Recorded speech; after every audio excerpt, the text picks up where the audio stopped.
Hello guys, നമുക്ക് തിരണ്ടിക്കറിൻ്റെ recipe ഒന്ന് കണ്ടാലോ. അപ്പോൾ ഇത് 3/4 കിലോ തിരണ്ടിയാണ് നമ്മൾ വാങ്ങിച്ചിരിക്കുന്നത് കേട്ടോ.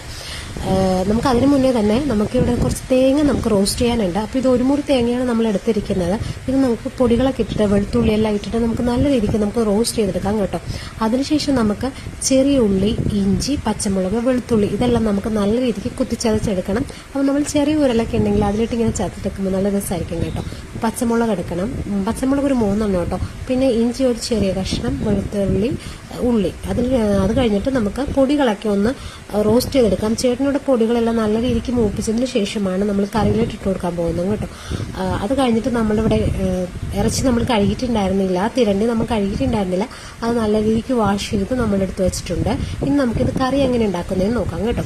അപ്പോൾ ചെറിയൊരു ഉള്ളി എടുത്ത് വെച്ചിട്ടുണ്ട്. അതിലേക്ക് നമ്മൾ അത്യാവശ്യം എണ്ണ ഒഴിച്ച് കൊടുക്കുക. എണ്ണ നല്ല രീതിക്ക് വേണം കേട്ടോ.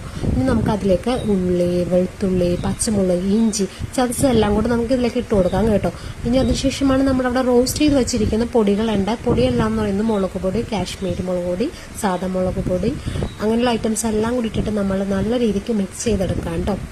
പിന്നെ എനിക്ക് പ്രത്യേകം പറയാൻ എന്താണെന്ന് ചോദിച്ചാൽ, നമ്മളിവിടെ അരച്ചെടുത്തിരിക്കുന്ന റോസ്റ്റ് ചെയ്തിരിക്കുന്ന തേങ്ങ പൊടിയുണ്ടല്ലോ, അതായത് തേങ്ങ അരച്ചത്, അത് വളരെ കുറഞ്ഞു പോയി. അത്യാവശ്യം ഒരു 2 തേങ്ങയെങ്കിലും വേണം എന്നാണ് എൻ്റെ ഒരു ഇതിട്ടോ. അപ്പോൾ നമുക്ക് ഈ കറി ആദ്യമായിട്ട് വെക്കുന്നതുകൊണ്ട് നമുക്ക് അത്ര വലിയ പിടിയുണ്ടായിരുന്നില്ല. പിന്നീടാണ് എനിക്ക് മനസ്സിലായത്. അതുകൊണ്ട് 2-3 തേങ്ങ എന്തായാലും നമുക്ക് ഈ ഒരു കറിക്ക് അത്യാവശ്യമാണ് കേട്ടോ. അങ്ങനെ നമ്മൾ അത്യാവശ്യം വേണ്ട പുളിയും കാര്യങ്ങളെല്ലാം ഇട്ട് കൊടുത്തിട്ടുണ്ട്. അപ്പോൾ കറി നല്ല രീതിക്ക് ആ ചാറ് തിള വരുമ്പോഴേക്കും നമുക്കിനി അതിലേക്ക് നമ്മുടെ തിരണ്ടി ഇട്ട് കൊടുക്കാം കേട്ടോ. അപ്പോൾ അത്യാവശ്യം വലിയ രീതിക്ക് തന്നെയാണ് തിരണ്ടി പീസാക്കി നമ്മൾ മേടിച്ചത്. കുനുകുനാന്ന് അരിഞ്ഞെടുത്തിട്ടുണ്ടെങ്കിൽ തിരണ്ടിയൊക്കെ വെറുതെ അലിഞ്ഞു പോകും കേട്ടോ. അപ്പോൾ അത്യാവശ്യം നല്ല രീതിക്ക് വലുത് തന്നെ വേണം. അപ്പം നല്ല കുടംപുളി ഇട്ട് വെച്ചിട്ടുള്ള നമ്മുടെ തിരണ്ടിക്കറി ഇവിടെ റെഡിയായിട്ടുണ്ട് ഗൈസ്.